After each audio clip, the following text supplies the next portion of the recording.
Welcome to How I Raised It, the podcast that goes behind the scenes with entrepreneurs who've raised capital.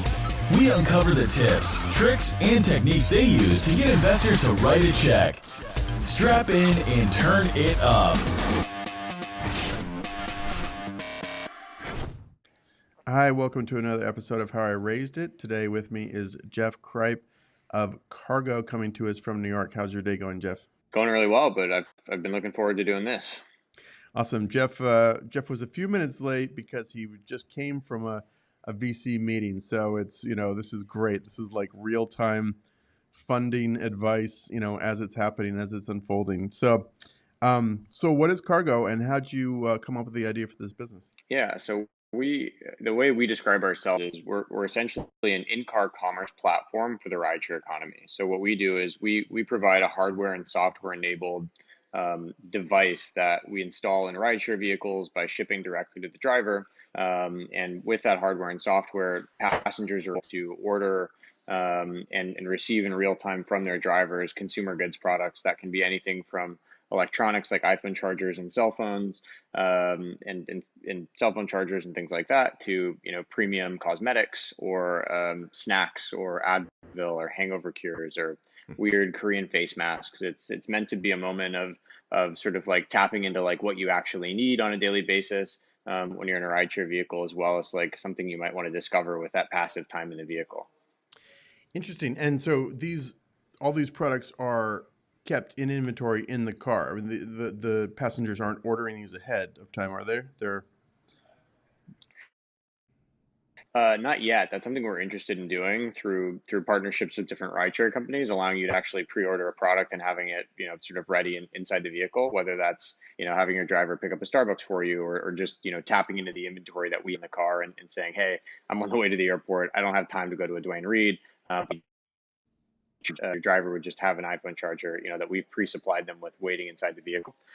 So that's something we're interested in doing. But, the primary business for us right now is actually, I actually have one here with me, is basically a piece of hardware that mounts on top of the center console inside the vehicle, is lit up, has charge ports on the front, products that are filled in there. You can see iPhone chargers, you can see snacks, you can see two charge ports on the front, and we can see funny Korean face masks, which are a hit with women and probably quite a few men as well. Different types of sort of like confections, Red Bull, energy drinks, gum, any sort of need state that you can imagine yourself being inside of a vehicle is something that we think we can probably solve for you. That's very interesting. This is maybe going to date me, but back when I was going to clubs in my 20s, you'd have kind of the usually a female. I think they were called cigarette girls that would walk around with the trays of, cigarettes and like just little knickknacks, odds and ends that you sort of need. I think condoms and things like that, right? And they would walk around. And so it's kind of that concept. How did you come up with this idea? I mean, it's pretty obvious in like retrospect, but it's also pretty clever. Yeah. We looked at, I think like a retailer. So when I looked at how big Uber and Lyft had gotten in 2015, the first thing I thought was that's a massive distribution opportunity.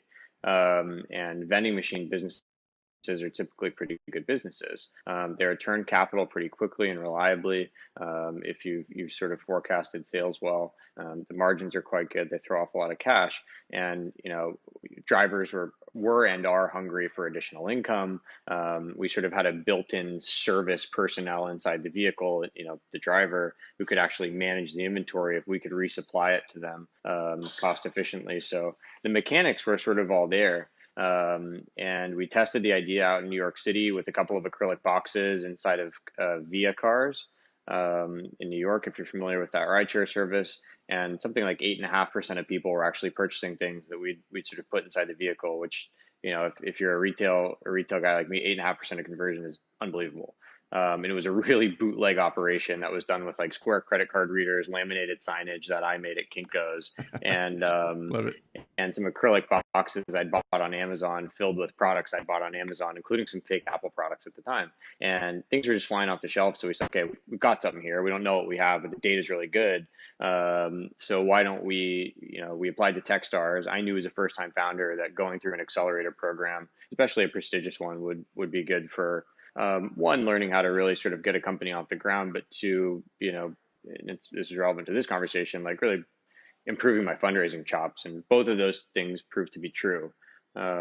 Probably the biggest thing that came out of it, though, is I stopped thinking just like a retailer and started thinking like a retailer operating within this new sort of emerging mobility space.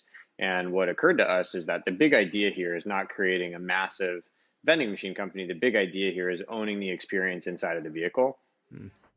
Because as we go from a driver and car ownership based economy to a shared car economy and eventually to an autonomous economy, we're going to be passengers more often than we're drivers. As that happens, as we go from 15 million rideshare rides today that are given on a daily basis to something like 100 million by 2030 on a daily basis, all of that time spent in vehicles is time where passengers could be engaging with different forms of media or entertainment or commerce or other things. So for us, we really want to use this piece of hardware and the software and the brand equity and the rideshare relationships that we have to establish ourselves as like the premium and go-to provider for in-car goods and services generally. And that's how we think of it today. It's very interesting. I want to get to the funding because that's what this show is about, but I'm curious about your business. Do you have to strike a deal with Uber and Lyft to get in these cars, or is this, these are independent contractors, so it's really just the drivers themselves that you have to win over, or both? It's the drivers. It's both. But actually, we've got 22,000 signups now. 70% of those have been driver-to-driver referrals or organic signups through PR or other forms of awareness. 30% of those have come from rideshare partnerships, from paid marketing, which we do frankly very little of, or some paid influencer marketing. Believe it or not, there are rideshare influencers, and we work with some of those guys. So it's really about the driver, but obviously if you can get into, we have relationships with Uber, we're integrated with their API, and if we can effectively use them as a marketing companion, that'll be even better for the business. So it's some of both. Okay. It's really cool. I could ask you a million questions about your business, but I want to be respectful of your time. So you got into Techstars. What was that, New York or Boulder, or which program was it? We applied to, I want to say when you apply, we applied in 2016, in February of 2016. We were admitted in May of 2016, a couple months later. And we applied to a couple different programs. I think we applied to New York, which was sort of like the general accelerator, the Minneapolis program, which was retail focused, and the mobility program in Detroit. And that was the one we really liked, even though it was a little bit newer. And that's ultimately the one that we were admitted to. So we went there, quit my job the day I got into the accelerator. And I had a very supportive boss, so I didn't leave him hanging, and I didn't leave him hanging. He was excited for us. Quit the job. 2 weeks later, moved to Detroit. Had an awesome time in Detroit. It really is an up and coming city. It's a terrific city. That's where I would say I would attribute a lot of our success, honestly, to Techstars, in terms of helping us get some initial funding, really making us an investable company, pairing us up with Cooley, who has been our legal counsel since day one, who, help us, transform ourselves from an LLC into a C Corp, who really, in a number of different ways, from team to product to counsel to administrative stuff, made us an actual investable company. That's where we kind of got our legs and got the foundation. Cool. So that was, you got accepted in May. When did the program run? So late, yeah. So we got accepted late May. It started, I want to say like June 16th and went through like September 10th. Got it. Okay. And then out of that, tell me, so that was the capital they put in. Then did you raise an angel round while you're in the program, or what was the next funding event? We did actually, yeah. So Techstars, when you go into Techstars, I don't know if they still do it the same way today, but when we did, they put 20K in cash for a defined equity piece in the company, and then you have the option to take a $100,000 convertible note on like a $3 million cap. So we took that note and we basically said, well, it's a little dilutive, but the nice thing is that somebody just basically set a valuation for us. So we used that to raise another 130,000 on the same terms. And we did that in the program just to have some operating capital. We didn't really tap into it except for to pay for our rent while we were there, which was like $900 a month because we chose to live in the suburbs. And really just kind of kept that in the bank. And my goal, one of my personal KPIs while going through the program, was to raise a seed round immediately after the program. The program ended in September, and we had been warned that if you're going to try and raise capital, you've got to raise it before Thanksgiving, because after Thanksgiving, it's nearly impossible to get a deal done. So I basically knew, you knew it normally takes 3 to 6 months to raise a round. So I started raising, pretty much as soon as we got into the program. And that ended up working out pretty well for us. I became a much better fundraiser in the program. And I think by the time demo day came around on September 9th or 10th, we had 800,000 committed or 900,000 committed. And by November 4th of 2016, we closed our seed round, which was including the $250,000 convertible note that converted in the seed round. It was a $1.75 million seed. That's great. That's great. So let's unpack that a little bit. One of these phrases that seems to be popular. You started fundraising the day you got in there, basically. Tell me kind of on a day-to-day basis, what were you doing to find investors, get the introductions, generate interest, take us through a day in the life of Jeff. Yeah, the first thing that, I would say started was like preparing to be a better fundraiser. And one of the things that really helped with that was Techstars and sort of like this video tutorial that we went through, and then actually sort of like a role-playing tutorial with David Cohen, the founder of Techstars. And without sort of trying to rehearse all of it, because it was a 2.5 hour long session, the main principle was, when you are first raising a round of financing, you have no leverage to talk about pricing, so don't talk about pricing. When I have nobody committed to our round, I have no leverage over that investor to say, hey, we command if we're raising a seed round, a $6 million post-money valuation, because nobody else is willing to pay that right now. So the big thing that we learned was try to go out there and start with people who are pretty warm on you. Maybe that's friends and family, maybe that's investors who followed you for the past 7 months, you've kept up to date on newsletters and other things. Go to them and basically say, look, you know how hard it is to get that initial commitment, but once you have a third to a fourth committed, things start to pick up steam. So I'd really love for you to commit to this round, give me an amount that you're willing to commit, and tell me any conditions that are there. Do you want us to be located in a certain city? Do you need me to have a certain type of co-founder? Do the terms need to be a certain thing? So you de-risk that investment for them. You don't actually ask them to wire the capital or anything, but they've hard committed to that round, assuming that you satisfy the conditions that they've attached to their commitment. And you start building you start building that, portfolio of interest. So, what we had by the time demo day rolled around was $750,000 or $800,000 in these commitments. And some people had certain conditions and some had others.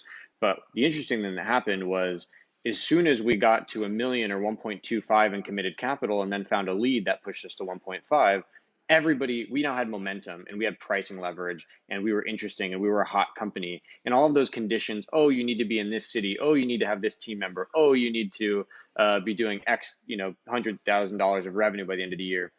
All of those conditions fell away because I now had leverage and I had momentum. And that's when we finally started to talk about price. So if I could boil all of that down, it would be secure interest before you talk about price with investors. And that was the first thing that we learned. And I swear to God, my hit rate with investors went from like 1 out of every 10 to like, I had better than a coin toss of a chance walking into a room and closing a deal. That's So really great. I mean, that's golden. What the last 5 minutes is golden. This is amazing stuff. That's really fantastic. Did any of those conditions stick around? I mean, was there any sour grapes with any of these guys? Like, hey, you told me you would stay in Detroit or whatever the condition was, or literally once you had that momentum, no, because yeah. because they had an out. What investors like to do is they like to tiptoe up to the line and they like to say yes, or let's continue the conversation, which means no, by the way. And they preserve they preserve optionality, right? So I gave these guys all an out. So they knew that I knew that if we didn't do everything they wanted, they could say, hey, Jeff, I know you did 2 out of these 3 things, but you didn't do this thing. And so I'm out now. So they all had that optionality, but they chose not to exercise that option because they now wanted to be part of the deal because it was a hot deal. And they wanted to be the ones that could say, hey, I saw this deal first. I invested. I was one of the first or second investors. I'm in this. And that's how they, in addition to measuring outcomes and exits, you want to be the first investor in Uber. You don't want to be the Series E investor in Uber. You know what I mean? So Yeah. there's value in that, and there's a lot of sort of psychology behind fundraising that was really helpful to learn. So the first thing I did was learn how to fundraise, and it is something that can be learned and taught. The second thing was starting a pipeline. So what our managing director recommended that we do, and we took this pretty seriously, was go make a list of all of the people that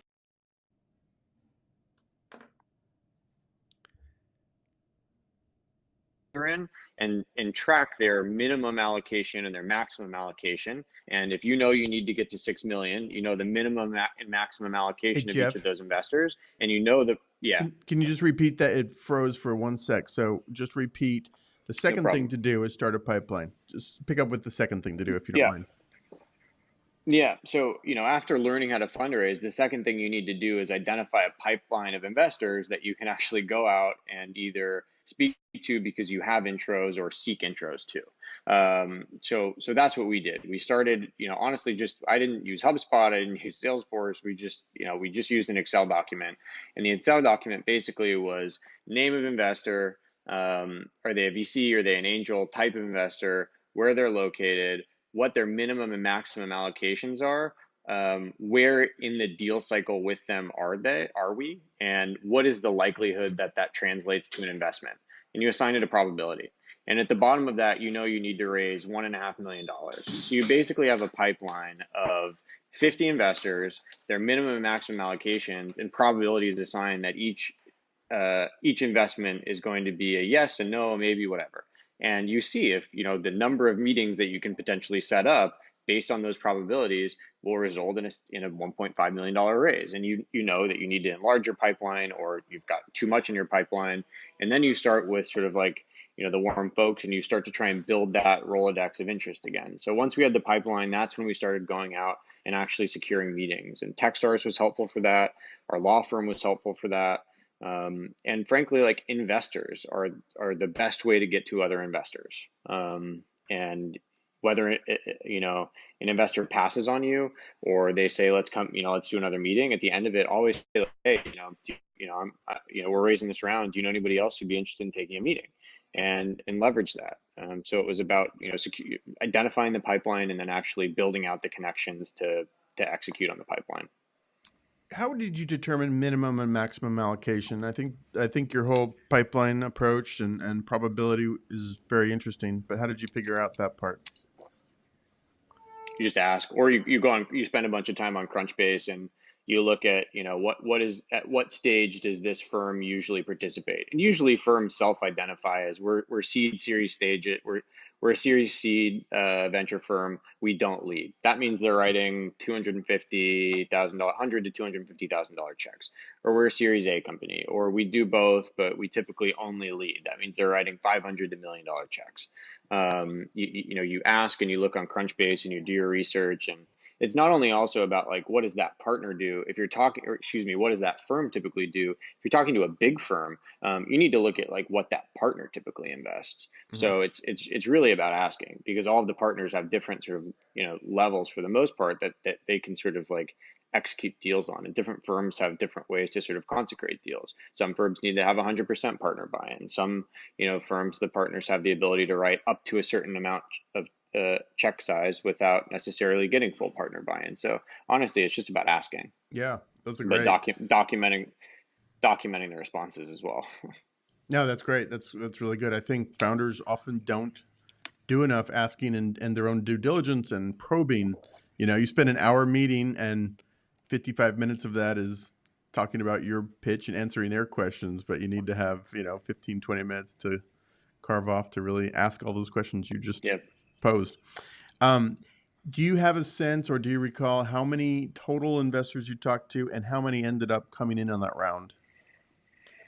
Yeah, it was probably, I'll All in all, we probably met with 45 firms, and I think we had 7 on the cap table by the end of it, and more said yes than that, but not everybody made it into the round. So we probably ended up converting 25 to 30% into participants. Right. Um, and then, fewer than that actually ended up on the cap table. Um, did you have a lead, or was this kind of a party round? We did have a lead. Rosecliff Ventures, New York City fund, focuses almost exclusively on consumer, led the round. Great. Okay. Rosecliff. I'm not familiar with them. Um, Good. and so it sounds like it was oversubscribed. Magic words, right? For any round. Yep. How did you pick who to let in, and how do you message? I mean, this is a nice problem to have, right? But how did you message to the ones that couldn't make it in? Uh, Um, it was really about, we were pretty explicit when we started raising capital about what investors we wanted on our cap table. And it was people that had logistic experience, people who are really deep on consumer retail, and people who were sort of, really knowledgeable about mobility. So, Fontanelles Partners, Bill Ford's investment arm, participated, really deep on mobility. mm, Blue Capital in New York City participated. The founder of that fund and 2 or 3 of the partners there um, ran one of the largest distributors of Western food goods into China. So when it came to CPG logistics, like, these guys are top notch. Techstars Ventures participated. That relationship really drove their investment, just because we had gone through Techstars, and they're just a really good generalist fund. And then Rosecliff, they're all about, like, consumer. So I think that, they were into Allbirds, they're into Juice Press, they're into a bunch of really good consumers companies. So for a couple of them, it was, they may not have sort of fit the mold, and it was pretty easy to explain. And then for some of them, it was just, we spent a lot of time building relationships with VCs. You need to make sure that you're comfortable and excited about everybody on your cap table. So for some of them, we didn't feel like it was the right fit, and we probably made up an excuse. And then some of them, it was just order. Like, they came in at the end, and we were already sort of fully allocated. yeah, no, that's great.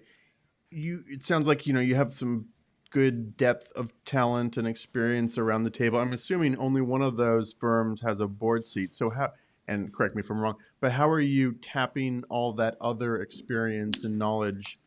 Uh, do how are you leveraging all these investors with all the consumer product and distribution experience?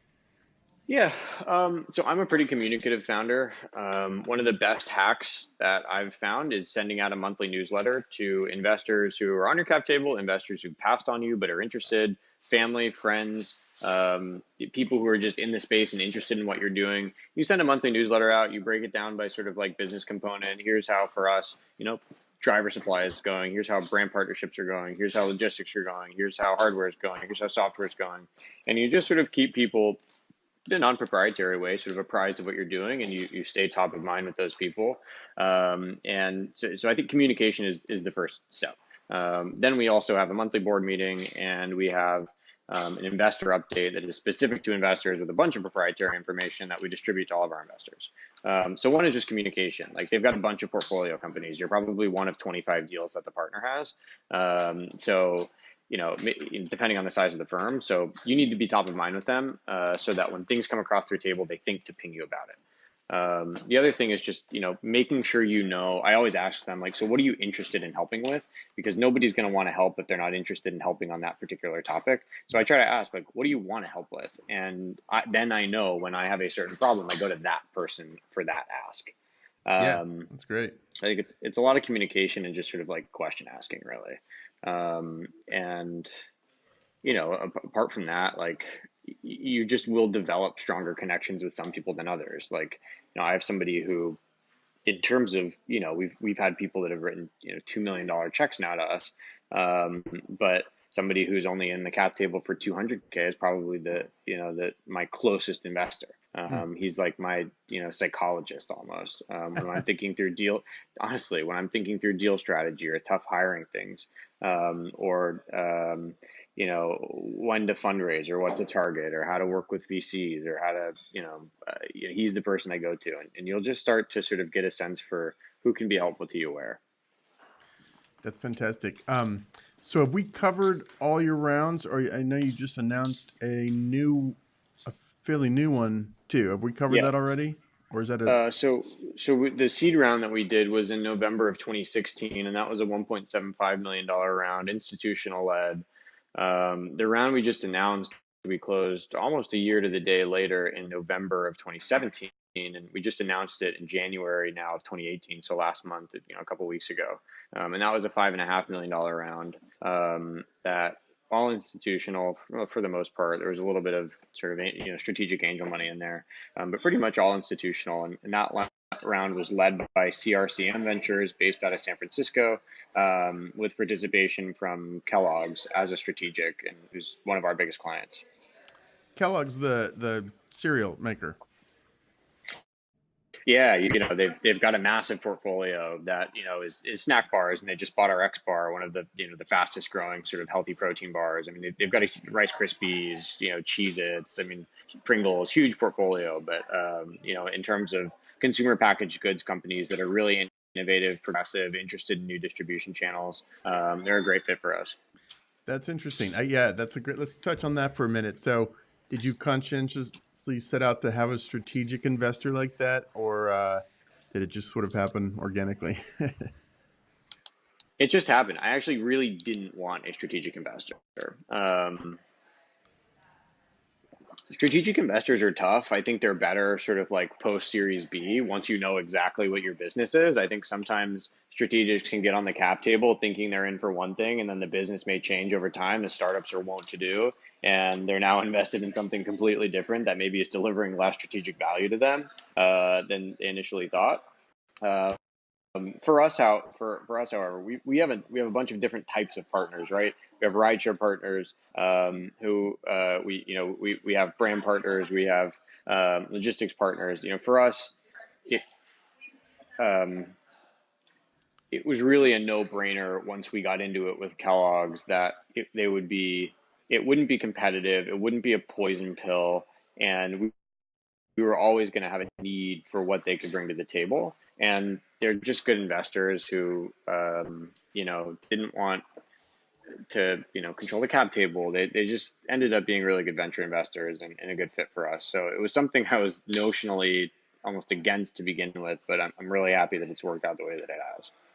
You're not restricted from carrying Procter and Gamble products or whatever. No, no, honest to God, they participated in the round in the same way every other venture investor participated in the round. We don't expect them to hand out business to us. They're our biggest client, but they may choose to stop working with us. I shouldn't say they may. I don't think they have any intentions of doing that. But if they did, my point being, we don't have any specific sort of, if you invest, then you need to do this much business with us. There are no sort of conditions, and they haven't said we'll only invest if you keep our competitors out of the box. Like it was a total straightforward venture investment, Yeah. and that was important to us, and I think important to them too, because once you start to sort of tie each other's hands behind the back, I think is when you have more potential for people to get frustrated and constrained and annoyed. So Yeah. fortunately, ours, the conversation with them didn't go that way. Did you do anything different raising this most recent round versus what you did in the first round, or kind of the same playbook? Um, it's different in the sense that your seed round, when you're raising it based basically on like charisma and vision and like a little bit of metrics. Like we were pre-launch when we raised our seed round, so it was really based on those three things. Like that was all about herding cats, right? So we were basically trying to source warm leads, build momentum, and then like we talked about earlier, create pricing leverage, set a price, and with the lead that we brought in, and the lead came last for us. With this new round, it was almost inverted in the sense that we now had to raise $5 to $6 million, and our target ended up being $5. And when you're trying to raise five, what I did was I went to all of my existing investors who we had established really good relationships. Unfortunately, we'd had a really good year where we delivered literally or exceeded everything. We exceeded all of our key targets. And I said, hey guys, we're raising this round. Where are we at in terms of pro rata? And I called everybody and I said, hey, I would love to have you participate. We think we're going to have solid interest for this round, but it's important for us to keep our existing investors involved. So let me know what you're on pro rata. And I think every single investor on the cap table participated, and 4 took super pro rata. So doubled the allocation, or incrementally increased the allocation that they sort of had guaranteed to them. So I started with existing investors, and that gave me a platform when I went out to new investors to say, hey, we've already got 2 million of this $5 million round done. If we can get a lead for 2 million, all we need to do is come up with another million, which I'm confident I have because I've talked to these several firms, and I'm sure you guys have some buddies that you like to do deals with. So I started with existing investors as a base, and then I went for the lead, and I lined up 20 meetings in Silicon Valley. And I pinged a bunch of the New York firms that we're close with to let them know I was going to the Valley, so they would start to feel competitive with the firms because they didn't want to lose a New York deal to a West Coast investor. But I went out there first. I took 20 meetings. 2 of those ended up yielding a term sheet, and came back and got the lead done. And then it was just about picking with that lead who we wanted to fill out the other million. So the order of operations was different. It was less like herding cats and more like lining up the foundation with your pro rata, securing a lead, doing that sort of second, and then filling out the rest of the round with your lead and finding somebody that you're both excited about and comfortable with. And your lead, is that a West Coast, or did you stay with East Coast New York lead? So we ended up with 2 term sheets, one from a firm based on the East Coast and West Coast with sort of equal sized offices in both, big, multi-billion-dollar fund, and one from CRCM Ventures, who ultimately led our round, and ultimately that was sort of the better fit, and the timing was right, and went with them, and they're based out of the West Coast, and interestingly enough, their CRCM stands for China Rock Capital Management, so they're actually pretty heavily involved and have businesses in China as well. So one of the things that we're interested in eventually is Asia as a growth market. China is probably a little tougher, but Southeast Asia in particular is interesting, and they have a lot of experience bringing Western companies over into Asia and sort of helping them build out there. So that's one of the things that was really to us about them.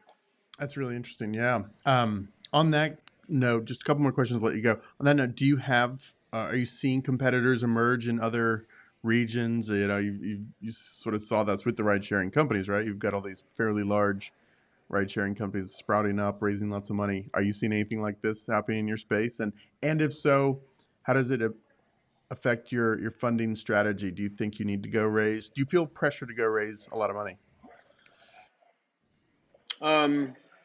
So let me tackle the first part. Is it first, and are we seeing any competition?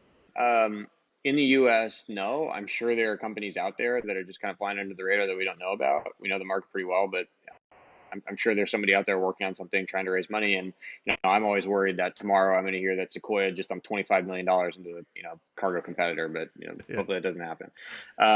So one is we're aware of it. There doesn't seem to be anything in the U.S. Two is there is a company in China that is developed a really similar business down to the icons on our website.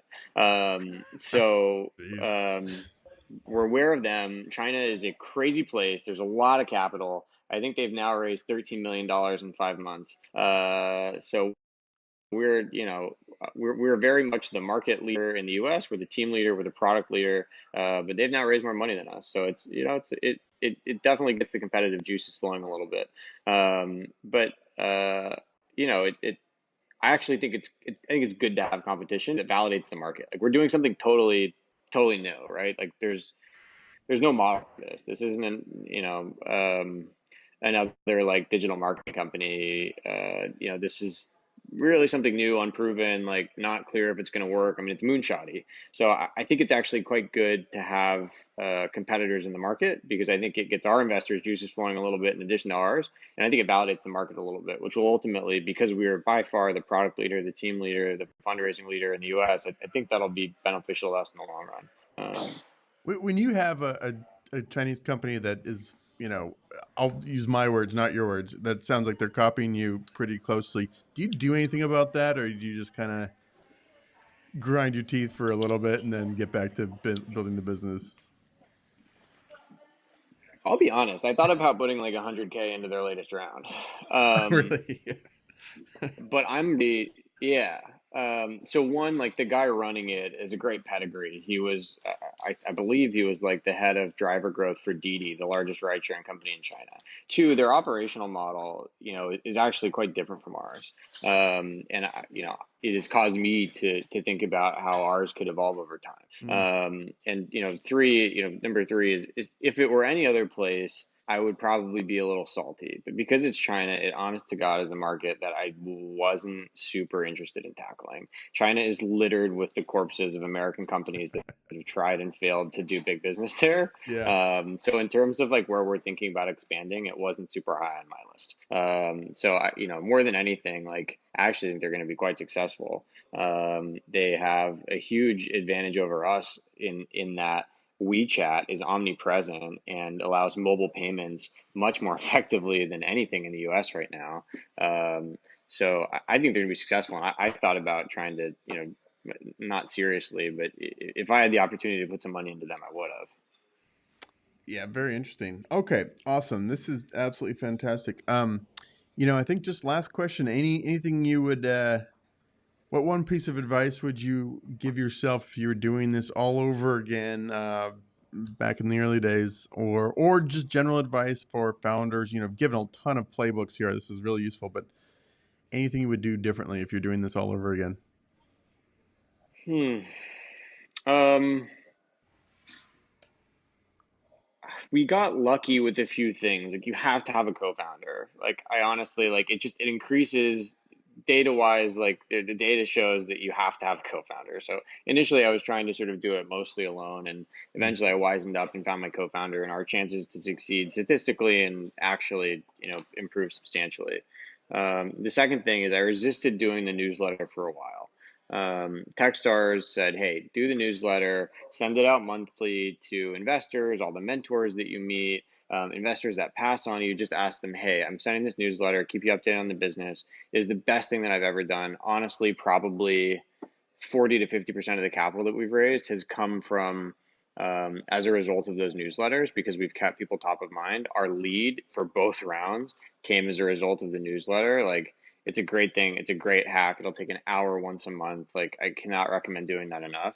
And you can email me and I'll send you what ours looks like. It's not a fancy email. I don't bother with MailChimp. It's on a list in my Gmail. I send it out once a month and I just format it in the body of the Gmail. But it's honestly the best thing that we've done. So I would have started doing that probably more quickly. That's great. Yeah, no, that's powerful. Great. Well, any call to action for the viewers of this? I guess just check out getcargo.com, correct? Or Get Cargo Get cargo. today. Yeah, getcargo.today. We probably will invest in a .com soon. Actually, that's what I would do over. Do not go with like a weird top level domain. It causes email issues. Your filters will reject you. Nobody can remember it. People think you're super janky. Do not go with .today. My team hates me for it. We're trying to cargo.com is now, 1.2 million to buy it or something like. So we go with a regular domain name. That's good. That's good. All right. Well, getcargo.today. Check it out. All right, Jeff, this has been really, really good. I appreciate your time, and best of luck for continued success. Thank you. Thanks. Appreciate it. That's fun.